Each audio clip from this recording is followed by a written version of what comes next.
Assalamualaikum warahmatullahi wabarakatuh. Anak-anakku yang hebat, yang luar biasa. Pada kesempatan kali ini kita akan latihan soal pada buku siswa halaman 212, latihan 4.1, untuk soal yang nomor 1 sampai dengan nomor 5. Untuk soal yang nomor 1, manakah di antara bangun di bawah ini yang kongruen? Ingat, kongruen syaratnya ada dua. Yang pertama, bentuk. Yang kedua adalah ukuran. Jadi, dua bangun dikatakan kongruen jika bentuknya sama dan ukurannya juga sama. Dari bangun-bangun seperti ini, pertama, kita amati bentuknya. Perhatikan kakinya di sini.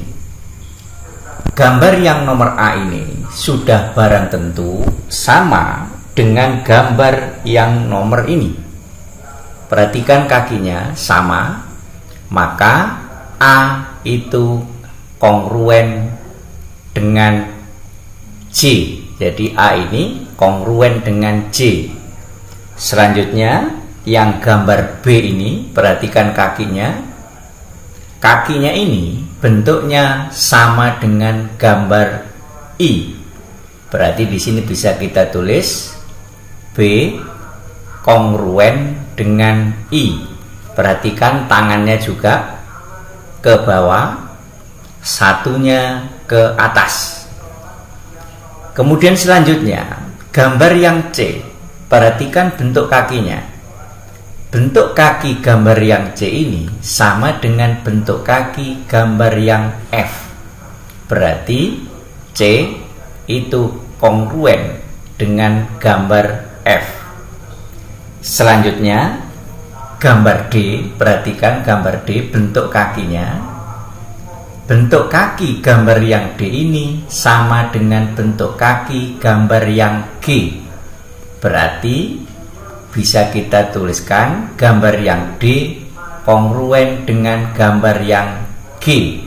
Tangannya juga begitu. Diperhatikan bentuk tangannya juga sama. Selanjutnya adalah gambar E. Perhatikan gambar E, bentuk kakinya. Bentuk kakinya sama dengan gambar H. Sehingga di sini bisa kita tuliskan bahwa gambar yang E itu kongruen dengan gambar H. Begitu juga tangannya, perhatikan sama. Selanjutnya soal yang nomor 2. Manakah di antara gambar di bawah ini yang kongruen? Tadi syaratnya apa? Gambar kongruen, bentuknya sama, kemudian ukurannya juga sama. Maka dua gambar itu dikatakan kongruen. Sekarang kita perhatikan bentuk kakinya ini. Bentuk kakinya ini kita fokuskan pada kaki yang ini. Maka bentuk kaki yang ini sama dengan bentuk ini. Perhatikan ini sama, sehingga bisa kita tuliskan bahwa gambar A itu kongruen dengan gambar D. Kemudian perhatikan lagi, masih ada yang ini, bentuk kakinya, perhatikan. Bentuk kakinya sama. Kemudian ini memegang mulut. Ini juga memegang mulut. Ini juga memegang mulut. Sehingga gambar A kongruen dengan gambar D, kongruen dengan gambar H. Selanjutnya gambar yang B, perhatikan. Yang dipegang oleh tangan ini sama dengan bentuk ini. Perhatikan ini, nah, bentuknya sama. Kemudian lagi bentuknya sama juga dengan ini. Kemudian kita perhatikan bentuk kakinya. Ini bentuk kakinya sama dengan yang ini. Kemudian sama juga dengan yang ini, bentuk kakinya. Sehingga bisa kita tuliskan B itu kongruen dengan E, kongruen dengan apa? I.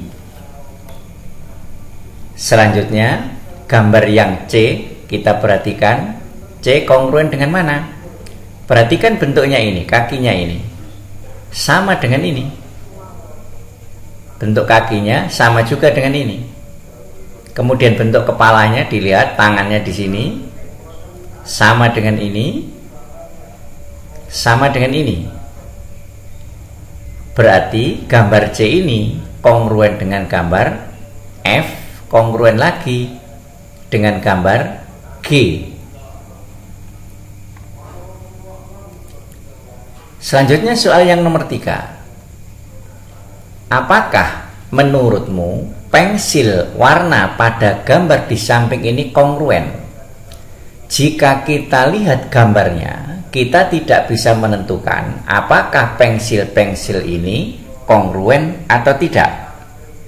Pensil-pensil ini akan kongruen, jadi pensil ini akan kongruen jika mempunyai bentuk, kemudian mempunyai ukuran yang sama. Jadi bentuk dan ukurannya sama, maka pensil itu akan dikatakan kongruen. Jika bentuk dan ukurannya tidak sama, maka pensil-pensil itu tidak bisa dikatakan kongruen. Tetapi di gambar ini tidak tahu kita apakah bentuknya sama atau tidak, ukurannya juga begitu, sama atau tidak jelas. Maka kita bisa menyimpulkan akan dikatakan kongruen jika bentuknya sama, kemudian ukurannya juga sama. Jika bentuk tidak sama atau ukuran tidak sama, maka pensil-pensil ini tidak bisa dikatakan kongruen. Selanjutnya soal yang nomor 4. Tulislah pasangan bangun yang kongruen. Tuliskan langkahmu menentukan bangun tersebut digeser, diputar, atau gabungan. Sekarang kita periksa gambar yang A. Gambar yang A ini adalah berbentuk trapesium yang sama dengan gambar D. Jadi trapesium A ini sama dengan trapesium D, bentuknya sama, ukurannya juga sama. Kemudian sama juga dengan gambar M. Ini bentuknya sama dengan A, ukurannya juga sama dengan D juga dengan M ini. Sehingga kita bisa menuliskan A itu kongruen dengan D, kongruen dengan gambar M. Sementara dengan E ini tidak kongruen, karena E ini ukurannya lebih besar daripada gambar D. Selanjutnya gambar B, ini jajar genjang. Tidak ada di sini jajar genjang yang ukurannya sama dengan gambar B. Selanjutnya gambar C ini. Gambar C ini bentuknya segitiga yang lebih kecil dari J. Berarti C dan J ini tidak kongruen. Sedangkan C dengan O ini bentuknya sama, ukurannya juga sama, hanya posisinya terbalik. Sehingga kita bisa menuliskan gambar C itu kongruen dengan gambar O. Cara memperolehnya jelas ini diputar atau dengan rotasi. Selanjutnya gambar E, trapesium yang besarnya sama dengan E tidak ada. Kemudian ini segi 6 lebih kecil yang tidak ada gambar di sini yang sama dengan F. G segi 6 yang besarnya sama dengan G juga tidak ada. Kemudian H ini trapesium yang kecil, tidak ada gambar lain yang sama bentuknya dan sama ukurannya dengan H. Kemudian yang I ini gambar segitiga. Gambar ini kongruen dengan L, bentuknya sama, ukurannya juga sama, hanya posisinya berbeda. Sehingga gambar I kongruen dengan gambar L. Cara mendapatkannya dengan jalan diputar sehingga mendapatkan posisi gambar seperti ini. Selanjutnya gambar J, tidak ada yang besarnya sama dengan J. Kemudian K ini lingkaran yang besarnya sama dengan K, tidak ada. N ini, O ini, gambar ini, lingkaran kecil ini tidak ada yang besarnya sama dengan gambar N. Jadi hanya ini gambar-gambar atau pasangan gambar yang kongruen, yaitu A kongruen dengan D, kemudian kongruen lagi dengan M, kemudian C kongruen dengan O, dan yang terakhir adalah I kongruen dengan L. Selanjutnya soal yang nomor 5. Berikut ini adalah pasangan bangun yang kongruen. Tuliskan sisi-sisi dan sudut-sudut yang bersesuaian. Yang pertama sisi, dari gambar yang pertama ini AB ini pendek, jelas ini pasangan sisi yang bersesuaian dengan ON, sama-sama pendek. Kemudian sisi yang sedang ini bersesuaian dengan sisi yang sedang ini, yaitu OM. Dan sisi yang terpanjang AC bersesuaian dengan MN. Kemudian sudut yang besar ini yang diapit oleh garis 1 dengan garis 2 jelas bersesuaian dengan sudut O ini, diapit oleh garis 2 dan garis 1. Kemudian sudut C ini diapit oleh tanda centang checklist sama garis 2. Di sini garis 2 sama checklist mengapit sudut ini, berarti sudut M ini sama dengan sudut C. Selanjutnya sudut A ini diapit oleh garis 1 dan tanda centang. Di sini garis 1 dan tanda centang, berarti sudutnya adalah N, sehingga A ini bersesuaian dengan N. Kemudian gambar yang kedua, sisi yang bersesuaian. Di sini kita bisa menuliskan CD ini bersesuaian dengan PM. Kemudian AD bersesuaian dengan PQ. Ini sama panjangnya. Selanjutnya di sini AB ini jelas bersesuaian dengan, ingat AB ini berdekatan dengan garis 1 ini, berarti garis 1 ini berdekatan dengan NO, berarti AB ini bersesuaian dengan NO ini. Selanjutnya sisanya adalah BC ini jelas bersesuaian dengan sisanya, yaitu MN. Kemudian sudut sudah barang tentu. Untuk menentukan sudut ini akan lebih mudah. Ini yang paling kecil diapit oleh sisi garis 1 dan garis 2. Ini garis 1, ini garis 2, berarti sudut yang ini. Berarti sudut P ini sama dengan sudut D. Selanjutnya ini, perhatikan ini di depan sudut D, yaitu sudut B. Berarti di depan sudut P ada sudut N. Maka sudut B bersesuaian dengan sudut N ini. Selanjutnya ini sudut A ini.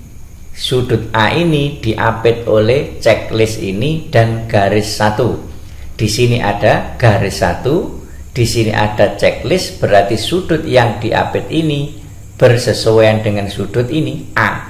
Berarti sudut A bersesuaian dengan sudut O.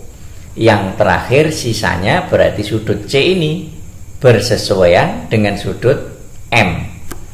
Selanjutnya gambar yang ketiga, sisi yang bersesuaian. Ini ada lambang siku-siku, berarti di depan sudut siku-siku ini sisi AC panjangnya atau bersesuaian dengan sisi yang di depan sudut siku-siku, yaitu sisi DF. Selanjutnya sisi yang terpendek di sini AB jelas bersesuaian dengan terpendek, yaitu DE. Kemudian BC sisi yang sedang ini jelas bersesuaian dengan EF. Selanjutnya sudut yang bersesuaian lagi yang diapit oleh garis 2 dan garis 1, sudut A ini bersesuaian dengan ini, diapit oleh garis 1 dan garis 2, berarti sudut D bersesuaian dengan sudut A. Kemudian sudut C ini bersesuaian dengan sudut F. Kemudian gambar yang keempat, kita lihat bahwa AB ini trapesium ABCD ini AB bersesuaian dengan JK. Kemudian yang sejajar dengan AB yaitu DC sejajar dengan yang sejajar dengan bersesuaian dengan garis yang sejajar dengan JK. Yang sejajar dengan JK adalah garis ML. Berarti ML ini bersesuaian dengan DC.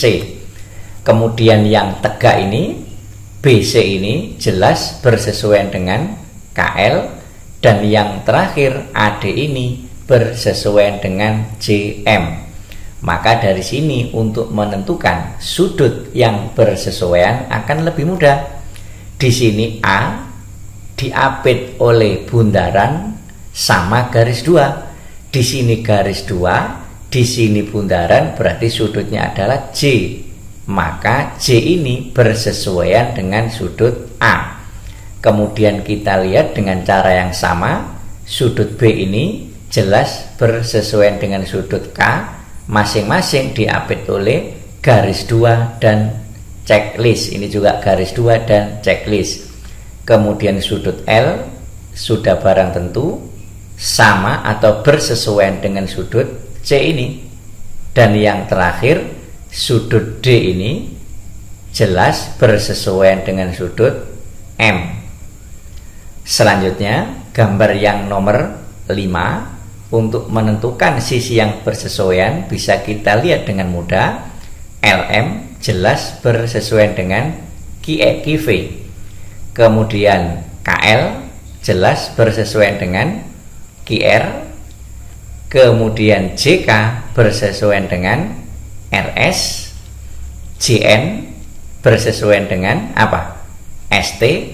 Dan yang terakhir adalah NM bersesuaian dengan VT. Selanjutnya menentukan sudut-sudut yang bersesuaian juga akan lebih mudah. Sudah barang tentu J ini bersesuaian dengan S. Kemudian sudut L jelas bersesuaian dengan Q.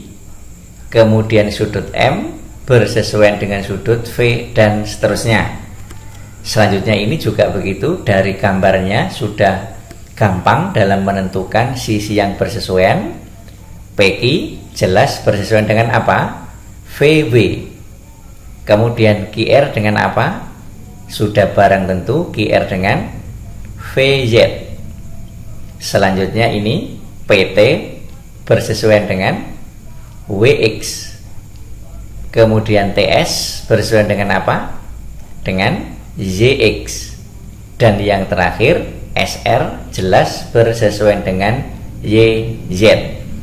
Sudut yang bersesuaian menentukannya jelas akan lebih mudah karena sisi-sisi yang bersesuaian sudah diketahui. Berarti di sini P bersesuaian dengan W, jelas kan? Diapit oleh garis 1 sama garis 3. Ini juga begitu, garis 1 garis 3. Kemudian ini diapit oleh garis 1 dan garis 2. Ini garis 1, ini garis 2. Berarti sudut yang bersesuaian ini V dengan Q. Kemudian di sini jelas R diapit oleh tanda checklist dengan garis 2. Ini checklist, ini garis 2, berarti R bersesuaian dengan Z. Yang berdekatan dengan sudut Z adalah sudut Y. Berarti Y ini bersesuaian dengan S. Dan yang terakhir adalah X ini bersesuaian dengan sudut T.